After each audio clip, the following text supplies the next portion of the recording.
he'll recover? I don't know. It's too soon to say. We should let him rest. We have thousands of bodies piling the streets.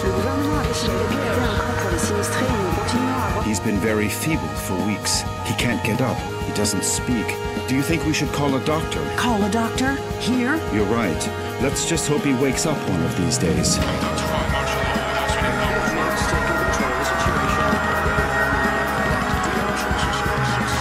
Come on, my friend. Hang on.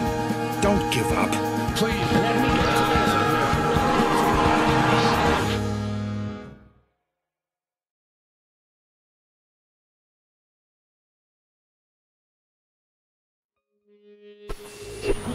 Wake up, Michael.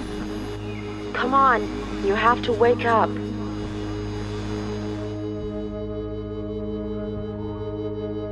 Who are you? Who's there? Please, Michael, wake up. Wake up. This silence. And this darkness. Where am I? Damn it. I can't remember. Where are you? Where are you hiding? Michael, please wake up. You have to wake up. Michael? Is that my name? Please tell me where I am. I can't remember anything. What's happening? What is this place?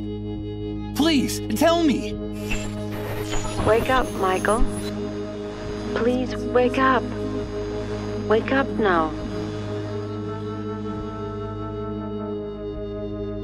Don't go! Please! Come back! Come back! This silence. This darkness. This emptiness.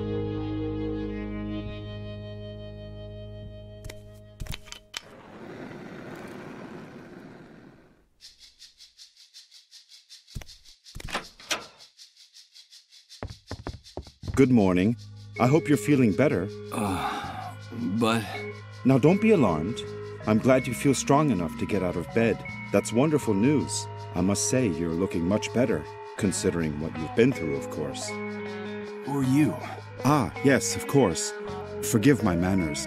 You've been with us for so long that I forgot that you don't know who we are. Allow me to introduce myself. My name is Rod Atkinson. I was the director of the Municipal Property Registry before, well, you know, before the world collapsed on us. Pleased to meet you, Mr. Atkinson. But... where am I? What is this place? You are in what I venture to call our home. Our humble, hopefully temporary home. This is one of the many trailers that make up the refugee camp. And believe me, we can consider ourselves lucky to live between these four walls.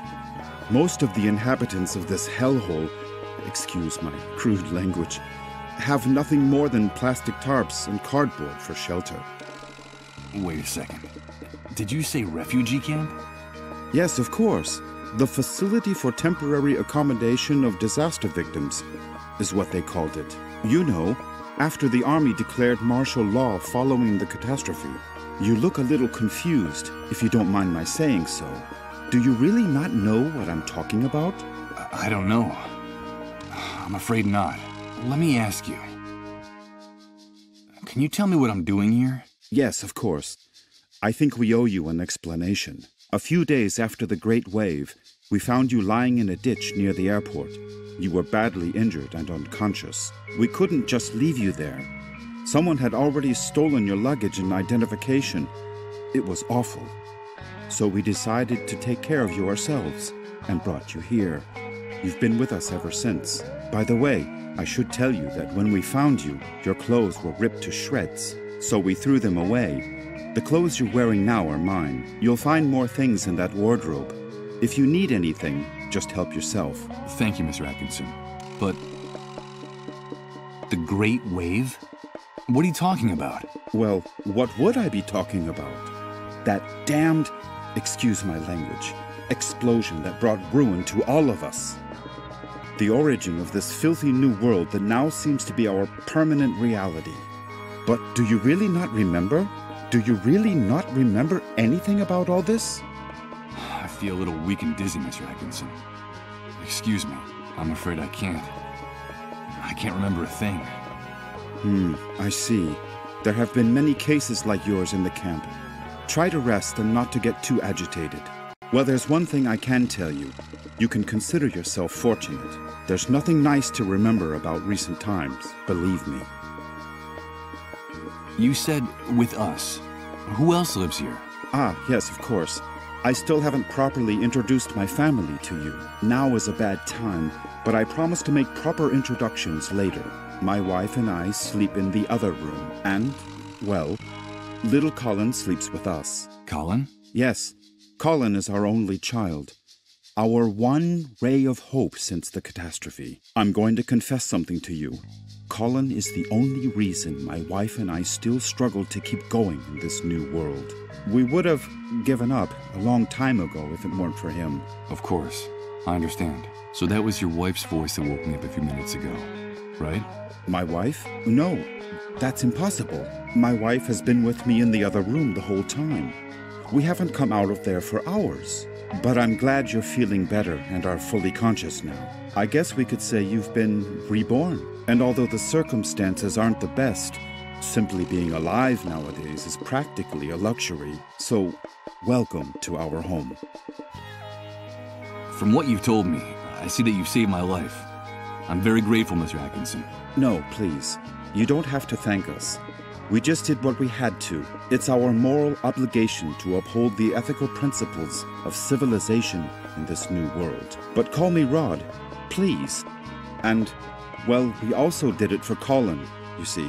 What kind of future does he face if we accept that it's every man for himself, that no one cares about anyone else? It's a terrifying prospect, don't you think? We're just doing whatever we can to avoid that future, that's all.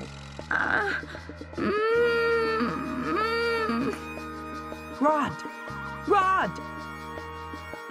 Please excuse me, but I have to leave you now. No, wait, please. What's happening? Don't go yet. I'm sorry, I understand that you have a lot of questions to ask me, but now isn't the time. Believe me, I promise to answer each and every one of your questions in peace and quiet later. Sorry, but I have to go. Rod, please, quickly! Okay, all right. Now that you're feeling better, you can go out and take a walk around the camp. But please, be very careful out there. The world you knew before is gone. Heed my warning, don't touch anything. Don't talk to anyone, and don't get mixed up in anything. At least until someone explains to you how things work in this new world the Great Wave left us. Everything has changed so much out there. All right. Thanks for the advice. Ah, one more thing before I go. You've been with us for quite a while now, and we don't even know what to call you. What is your name? My name? Michael. My name is Michael. Very pleased to meet you, Michael. We'll talk again later, I promise. Michael. That's what that disembodied voice called me. That must be my name. Wake up, Michael. That's all she said. Leaving me in this immense void where I can't remember anything. Great wave? New world? Refugee camp? But what the devil could have happened out there? I think it might be a good idea to go out there and take a look. A pile of frying pans, plates, and dirty silverware waiting to be washed. Ugh, this place smells like a cheap, greasy spoon.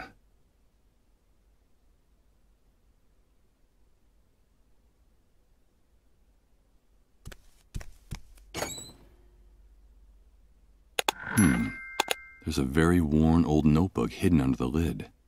The cover is practically falling off the spiral binding. It looks like someone stashed it here some time ago, and then forgot about it.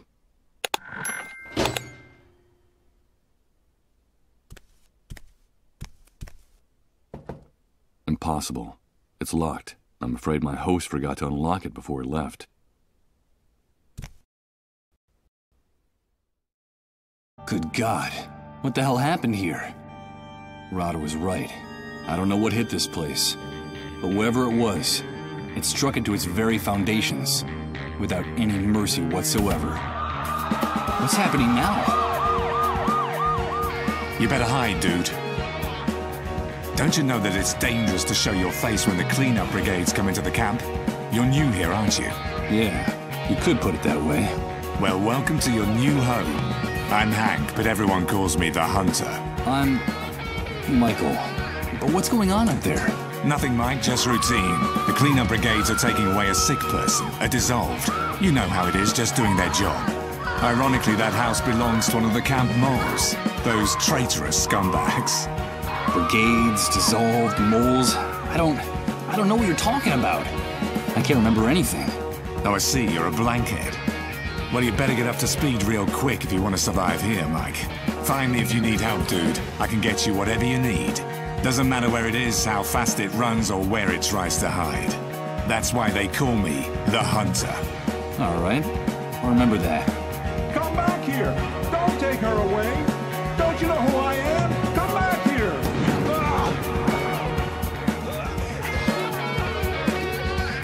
They shot that poor man in cold blood. But why did they do that? Hey, Hank?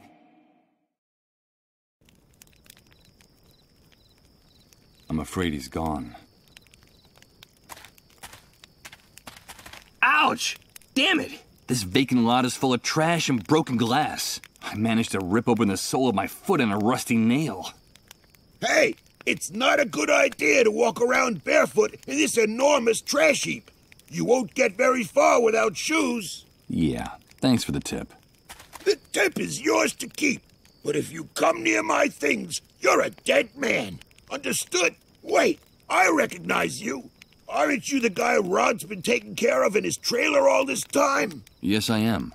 Do you know Rod? Of course I do. Everyone in the camp knows Rod. You owe him your life. Don't doubt that for a second. Nowadays, no one in his right mind would do what he did for you. For a total stranger. Yes, I'm very grateful to him. But tell me, can I ask you a few questions? What kind of question is that?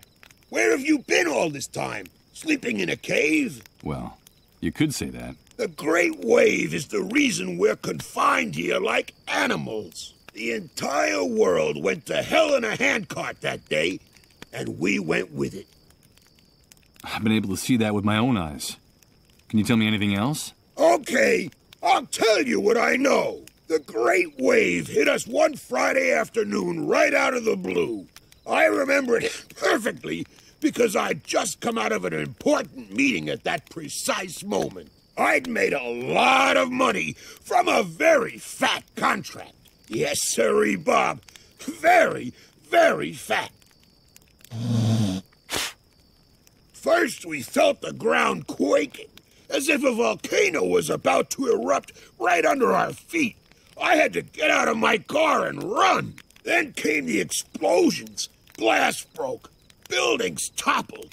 And then for weeks, the stench of corpses rotting in the streets. In just a few hours, that damn Great Wave set us all, with our businesses, our money, and our convertibles, straight back to the Dark Ages.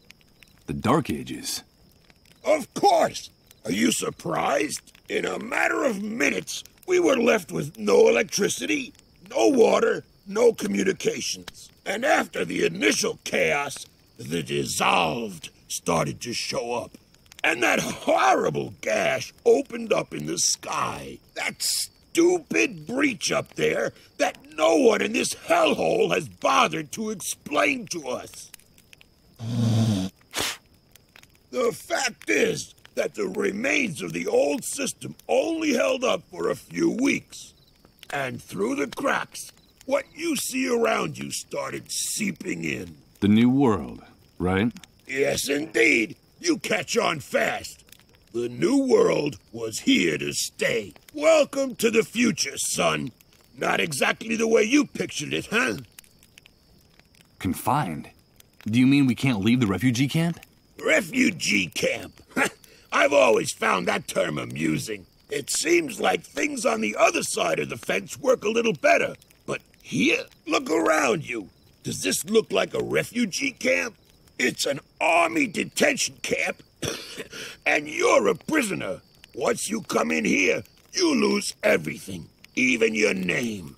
To them, you're nothing more than a rat. Just another camp rat. You'd never be able to get through the gate, especially if you don't know anyone or don't have any contacts on the outside. Doesn't matter who you might have been before the old world collapsed. Believe me, I speak from experience. If you're just a camp rat, I'm afraid the only way out of here is feet first. I don't know if you get my meaning. Of course I do. Thanks for your encouraging words. You can keep the words, but come near my things and you're a dead man. This shooting. Could you explain to me what just happened here? Explain what exactly? That show the cleanup brigades put on? Someone got too chatty and ratted out a sick person, that's all. There's usually a pact of silence in the camp. No one likes to see one of their own in those ambulances. But in this case, the dissolved was a relative of one of the camp moles. Ironic, isn't it? But they shot a man. Yes, so they did. So what? The price of human life has gotten a lot cheaper lately. That needn't surprise anyone these days. Did you say dissolved? Of course, dissolved. But what the hell's wrong with you? Those people are a real plague. They're sick, and, so they say, highly contagious. Let me give you a piece of advice about them. If you see one, run the other way like he was the devil himself. Even if they don't give you that deadly disease or drive you crazy with their trances, the cleanup brigades will kill you for hiding one. You saw it with your own eyes. They don't even respect their own camp moles. A camp mole? What is that exactly? A spy. A stool pigeon. It's in the Army's interest to control the camp from inside. And so they pay some of the inhabitants to feed them information about what happens on this side of the fence. Who comes in, who goes out, who causes trouble, and, of course, who gets sick. They're scumbags, but very well-paid scumbags. And they have certain privileges that no one else in here has. Never trust a mole. They'll do anything to hang on to the favors the Army gives them in this hellhole. Okay. I'll take your advice. You're welcome. But stay away from the shopping cart or I'll rip your guts out. Got it? Tell me about Rod Atkinson. Well, I don't know him very well, but they say he's decent enough. Too decent for the times we're living in. Did you know that before coming here, he was someone important? I think he worked for the government, and he still has some good contacts on the outside. But they're not good enough to get that stupid do-gooder and his family out of here. Stupid do-gooder? Well, you know how it is. Rod is one of those good Samaritans who think they can save the world. He has helped a lot of people in the camp, but I think he's going to run into problems. I reckon that he's too weak for these times. I don't know how long he'll be able to survive. You said he had a son.